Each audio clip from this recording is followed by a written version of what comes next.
Buenas, doctora. Mi nombre es Aliaga Cuisa David Jr. Voy a explicar lo que son las cefaleas. Las cefaleas se definen como un dolor o malestar en la cabeza. Pueden ser episódicas o crónicas. Afectan tanto la parte frontal de la cabeza como la parte posterior. Eh, pero o bien pueden tener alguna localización muy específica que puede ser en toda la cara. A nivel fisiológico, las cefaleas no son una enfermedad en sí mismas, son síntomas de otras condiciones que afectan el sistema nervioso central, los vasos sanguíneos y los músculos y otros tejidos de la cabeza. Tenemos la clasificación de las cefaleas, que tendríamos las cefaleas primarias, que serían la migraña, la cefalea intencional y la cefalea en racimo. Vamos a repasar lo que son las diferencias entre estas cefaleas. Primeramente, la migraña afecta al 12% de la población. Eh, es más frecuente en mujeres que en hombres.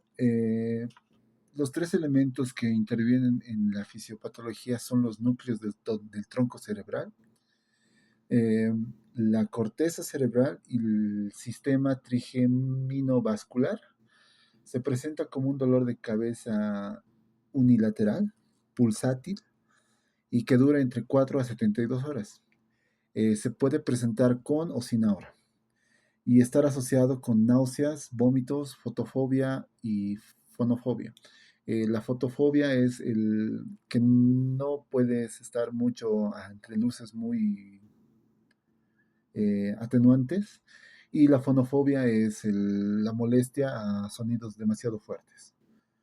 El tratamiento agudo, incluye AINES y antieméticos.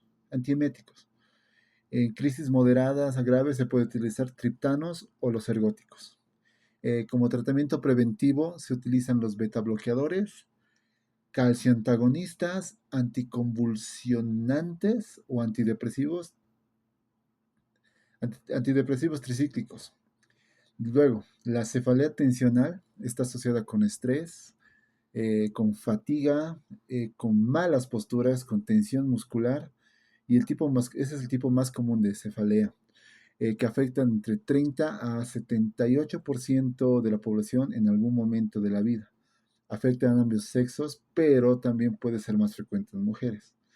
Se trata de un dolor bilateral de tipo opresivo de intensidad leve a moderada. Su duración puede variar desde 30 minutos hasta varios días y no suele asociarse con otros síntomas. El tratamiento agudo incluye el uso de AINES o paracetamol. El tratamiento preventivo puede incluir antidepresivos tricíclicos. Eh, Luego tenemos la otra cefalea, que es en racimos. Es muy poco frecuente. Afecta al 0,1% de población del mundo. Este tipo de cefaleas es más prevalente en hombres dentro de su fisiopatogenia, perdón.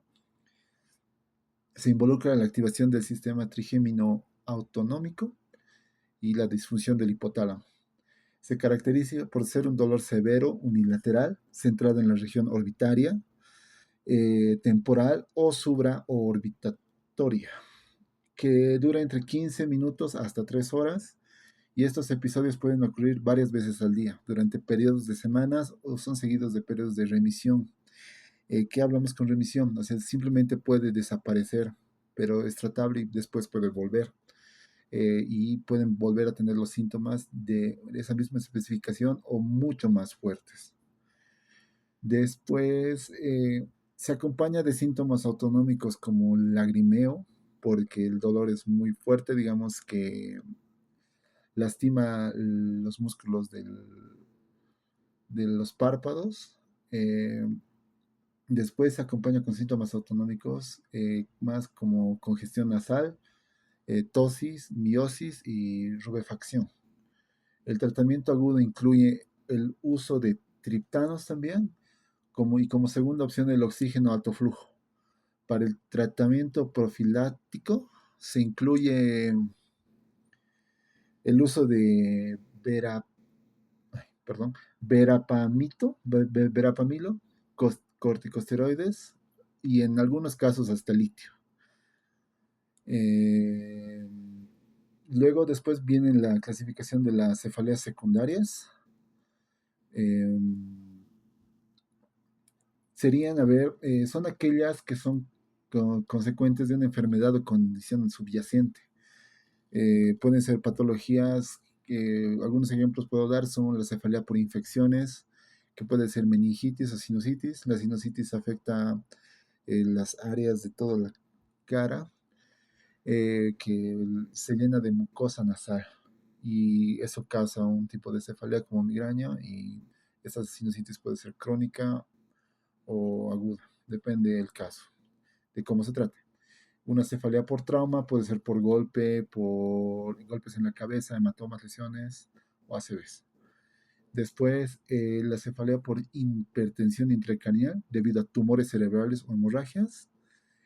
Cefaleas por deshidratación o alteraciones metabólicas. Cefalea por medicamentos, por el abuso de estos medicamentos.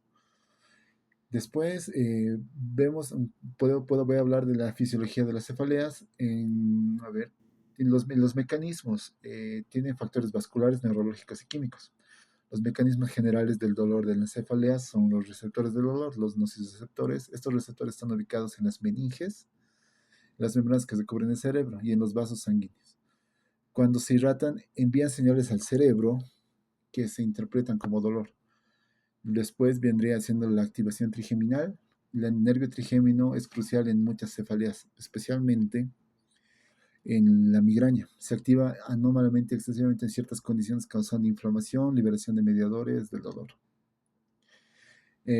También el CGRP, que es el gen de calcitocina péptida. Es un potente vasodilatador liberado en las migrañas que contribuye a la inflamación y amplifica el dolor. Después, la fisiopatología de las cefaleas primarias, de la migraña, como ya le expliqué, pero que ya vamos a abordar un poco más el tema. Eh, la migraña involucra la disfunción cortical, la depresión cortical propagada, o sea, digamos, donde se activa una onda de despolarización neuronal seguida de una inhibición. Esto provoca cambios en la actividad eléctrica sensorial, alteraciones de los neurotransmisores como la serotonina y la vasodilatación de vasos sanguíneos en el cerebro. La cefalea tensional es una causa subyacente en la tensión muscular en el cuello, cabeza, lo cual irrita los nervios y aumenta la percepción del dolor. También puede haber sensibilización central, un proceso donde el sistema nervioso se vuelve más sensible al dolor debido a la activación repetida de estas vías nociceptivas. Y la fisiopatología en cefalea en racimo se asocia a la disfunción del hipotálamo, como lo dije hace rato. Regula los ritmos circadianos, la activación del nervio trigémino que provoca la vasodilatación del dolor de la zona periocular, perdón. El diagnóstico que podemos dar depende de la historia clínica del paciente y los síntomas reportados. Un análisis exhaustivo de la frecuencia, la duración, la localización del dolor. Depende de eso, los síntomas, y también, si es en migraña, puede haber síntomas asociados también como náuseas, vómitos, fotofobia, fonofobia, como ya lo expliqué, y los factores desencadenados, estrés, alimentación, ruido. ¿No? Después, ¿qué tratamiento podríamos dar a estas migrañas, a estos tipos de cefaleas? La migraña, como ya dije, solo el paracetamol y el ibuprofeno, algo tranquilo. Los preventivos serían beta bloqueantes, antidepresivos tricíclicos, antilépticos. La cefalea tensional, AINES también, ibuprofeno, paracetamol. El tratamiento preventivo, terapias de relajación, antidepresivos, tricíclicos y en racimos, oxigenación en alta concentración, beta bloqueadores en preventivos y, como le dije, litio. Después, para las cefaleas secundarias, como la sinusitis, eso, digamos, antibióticos para las infecciones, para botar como les decía, en la sinusitis, la mucosa nasal. para cirugía en caso de tumores y en hipertensión, control de la hipertensión en casos de hipertensión intracraneal, reposo e hidratación en cefaleas por hidratación. Eh, y llega a una conclusión que las cefaleas en total son un síntoma muy común, muy complejo.